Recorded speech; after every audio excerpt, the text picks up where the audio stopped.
For those who are still contemplating, if you join PDP, you will die.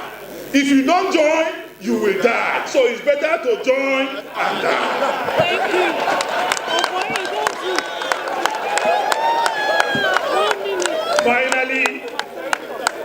Finally, I want everyone to know that APC will lose power in 2019. I am saying this as an oracle of the Most High God.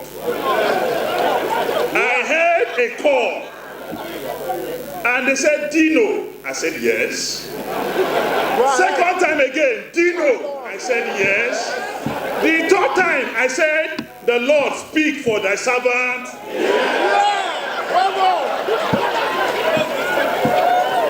I assure you that President Muhammadu Buhari is entitled to failure. 2019, he will fail. Oh my, oh my, oh my, oh my, PDP, when shall I see my APC suffer me? Oh, when shall I see my PDP? I will never forget my Mass. Shall we pray, please?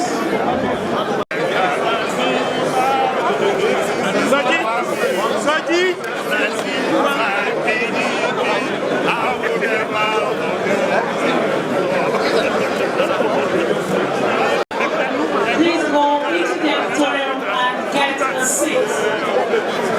I'm told there are no more seats, so the earlier will begin.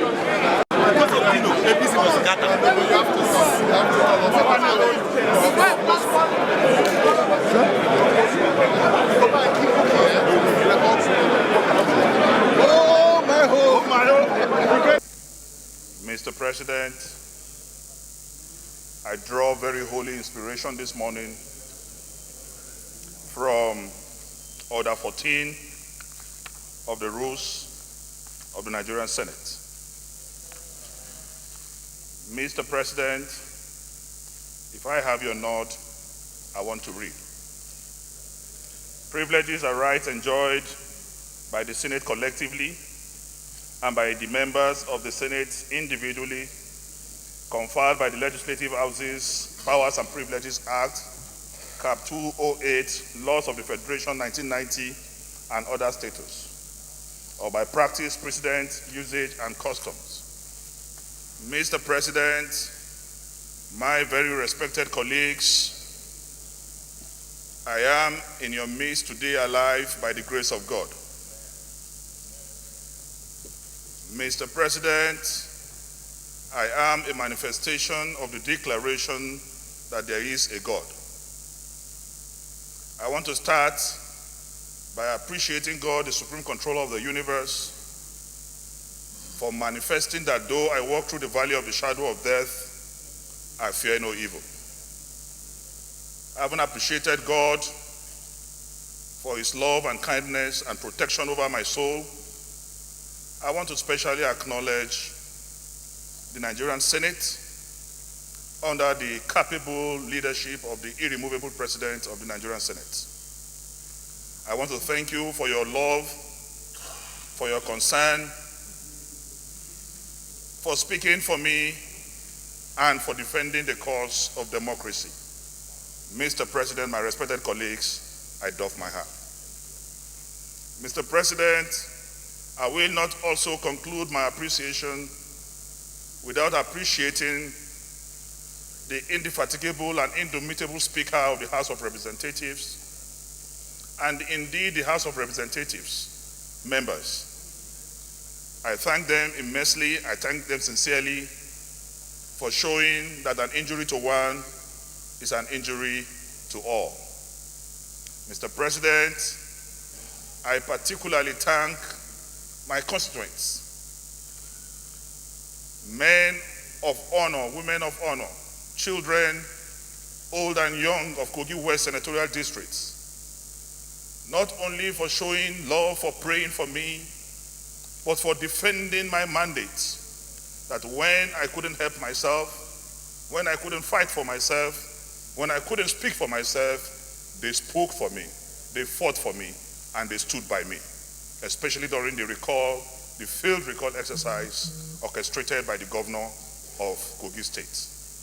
I thank them immensely and I appreciate them, and I pray the Almighty God will continue to protect everyone from that senatorial district. I indeed thank Kogites. I thank Kogites, and especially I also appreciate the People's Democratic Party for making statements during my recall exercise and asking everyone to stay aback.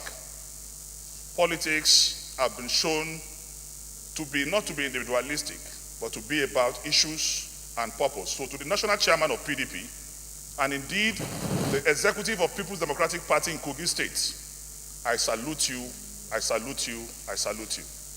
I want to thank Nigerians in general for showing me uncommon love, for showing me that they can stand by the truth at all times.